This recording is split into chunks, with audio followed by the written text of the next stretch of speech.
Hi guys, so today for our collage we're going to need paper which we're going to stick it on. It could be any size you choose, or it could even be a canvas.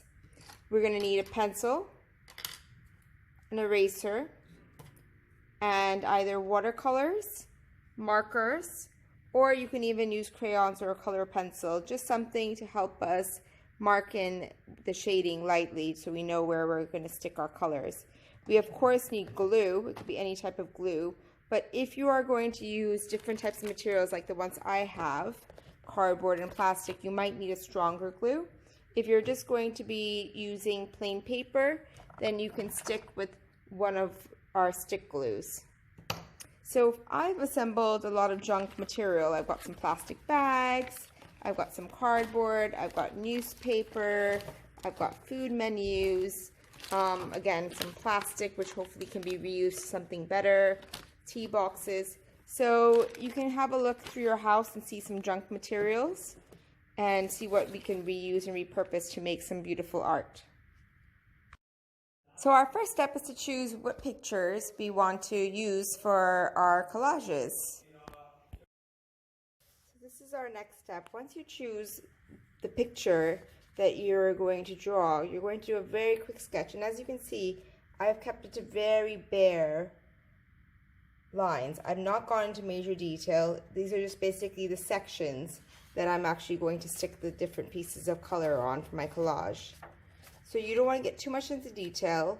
You just want to kind of see where you can find the shapes. So my best tip is always to squint. When you're looking at a picture, squint and see if you can find the different shapes of where the colors are. So for instance, this is where my dark is. This is where my branch is. So keeping it very, very simple. Our next step now is going to be to put a watercolor or to color in very lightly with a crayon or a color pencil just to help guide us onto which color we should stick where. As you can see so far, I've managed to color in my toucan, and I'm really just sticking with basic colors and shapes. I'm not bothering to go into great detail, but what helps me is that when I start cutting out pieces for my collage, I'll know where I need to stick the red pieces, where I need to stick the yellow, and where I need to stick the black. So it's just a quick guide. Even if you don't cover every single spot, that's quite okay. It's just, again, to give you a guide of where you should be sticking what colors. So now, for instance, I'm going to be shading in my flowers, and I know my background is just green.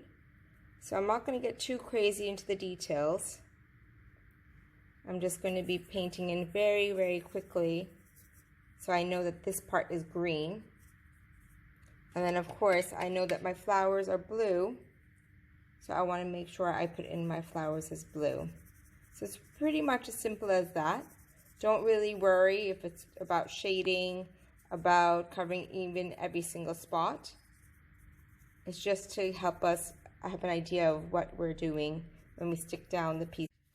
Hi guys, so now you can see the next step that's done. I finished watercoloring my 3 examples, and they're just filled in loosely just to help me guide. So now the next step is I'm going to be looking at all my junk pieces, and I'm going to be cutting out the pieces of color that I need to fill in this. So for instance, I'm going to be looking for something that's yellow for this inner bit, lots of green for this background, some black pieces, red, and what I'm going to do is create little pockets, little piles of color pieces. I'll show you in the next example.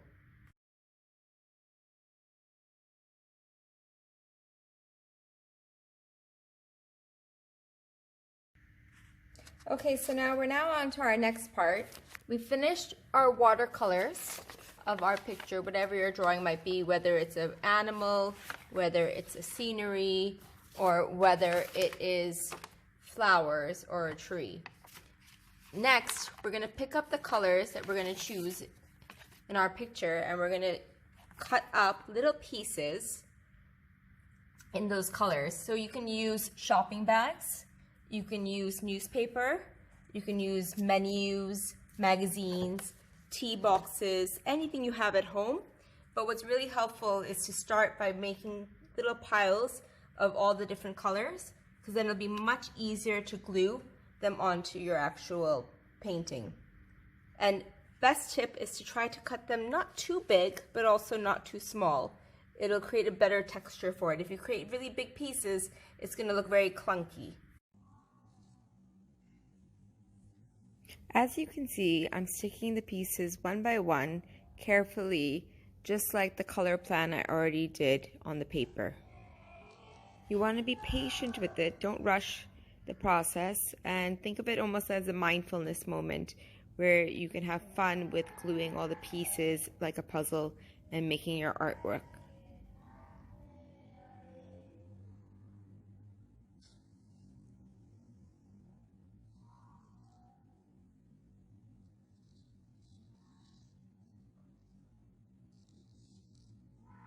Hi guys, so now you can see my finished pieces. I finished sticking all the little pieces of scrap paper, and you can see I've got some wrappers in here, I've got newsprint, I've got magazines, I've got even some bits of plastic bags in here. And it's just sticking with the same colors which we had watercolored. And then of course, if you want to make things pop, the easier way to make something pop is to put a dark color behind a really bright color. You can play with making gradations if you want to be clever about it. And it's really nice to try to use different types of material. For instance, here I've got bits of plastic bag mixed in with some magazines. So it gives some shiny and some not shiny matte finishes. And there you can see my bird. So I look forward to seeing everyone's finished pieces.